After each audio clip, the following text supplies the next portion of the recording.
Hi, I'm Jan Kenyon, Assistant Principal at Lincoln Junior High School in Naperville, Illinois.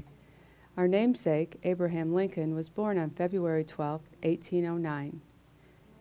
Our school has been on 75th Street and Olympus Drive in Naperville since 1963. We have seen Lincoln in many different places depicted in our world. Today, we have the pleasure of having Lincoln depicted on the wall in our wood gymnasium at Lincoln Junior High School.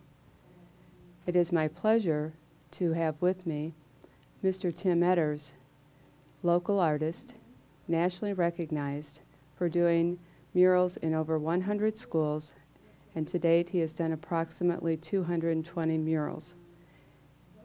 Let's talk about the Lincoln Junior High mural. I welcome Tim Etters. Thank you. I am Tim Etters. I have been working on murals now for about 17 years. I am working on the gym mural right now, and we have spent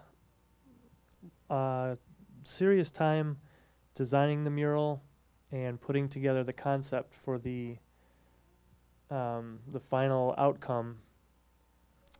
We're trying to finish the mural for Lincoln's birthday, which is Tuesday, the 12th.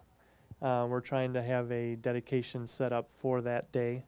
So, I don't know. I guess. After much thinking, discussion, research, we have incorporated into our mural the concept of not only Lincoln, the Lancers, and the renewal of our patriotism. Our mural has the portrayal of the South Dakota Mount Rushmore head of Abraham Lincoln. It also has a flowing flag. It shows hope with the daylight, as well as our Lancer depicted that the Lancers are always shining and represent the pride that we feel at our school.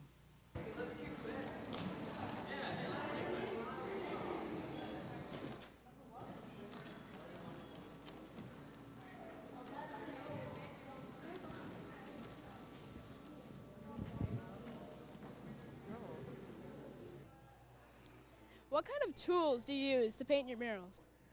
All right, now I have you up on the lift with me. We're standing in front of the mural, and I've got all my equipment up here on the lift, and the question was asked what types of equipment I use to paint the murals. Primarily my work is airbrushed, but a lot of the preliminary work is done just like regular drawings. It's done with a pencil. I've got a lot of different pencils here. I've got white chalk pencils, graphite pencils, and I just basically draw everything out on the wall first.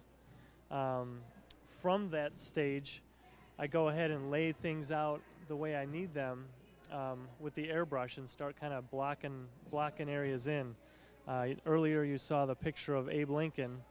That was all brushed in with the grays, and then I worked on my values from there, so using the darks and lights of that gray. The airbrush is my primary tool. This is a Badger airbrush. This is used for the detail work. A lot of the smaller things in the murals, all the accents, the highlights on the eyes, a lot of that stuff is done with the airbrush. The larger, since these murals are so large, I need something a little bit bigger than this tool to paint all the background areas. And that particular tool is a spray gun. This is basically a large version of the airbrush. It allows me to fill in large detailed or large background areas much quicker than using the airbrush. I still have full control just like the airbrush, and I can get actually pretty good detail with this gun. So I have about a dozen different cans that I can mix the colors in, and then each time I need to switch colors, I just switch cans. So it works out pretty good that way. The tools, another one of the primary tools that I use is this lift. This is hydraulic scaffolding. Typically I use it along the wall, but in this case, since I have to work over bleachers, I have to place it up over the extension has to be over the bleachers so I can get up to the wall. But this is probably my mostly used tool next to the airbrush, because this allows me to get up and down along the wall at a much quicker rate than scaffolding or ladders. One of the benefits of having a professional artist at Lincoln Junior High is that students are not only able to watch his work as it progresses, but they can answer questions in the art classes. And you've met kids after school, right? Yep. Also? And during the gym classes of Gym classes after school. We've got classes coming down to see the murals, and kids are constantly stopping by asking questions and stuff. So if anybody here has questions, I can take those now too. Did you design the mural you painted, or did the school? Just like most of the murals that I do, I usually come into the school with thoughts and ideas of my own, but I also sit down with a committee, and we sit down and put all the ideas out on the table and just kind of sort out what would look good, what wouldn't look good, and what would work in a mural. So we try to combine a little bit of everybody's ideas, and then I take that back and work out concepts in my studio. Oftentimes with the schools that I've done multiple murals in, there's quite a few here in town, I pretty much just get the wall as my canvas, and they tell me to go to it. So I can create it out of my head as I'm working, and that's actually, it's a fun challenge to do because I can develop it as I go, but it's also tougher because I don't have that blueprint plan as I start out the mural. So it has its ups and downs, but typically it's a joint venture, and everybody throws in their ideas. And do you feel that the events of September 11th have influenced your artwork? Yes, greatly. I was actually scheduled to be working on one of the buildings that went down in the terrorist attacks. So it was scheduled a long time ago, and I would have probably there was a possibility that I could have been out there during September, during that autumn day. So that definitely impacted me, because just the thought of me being out there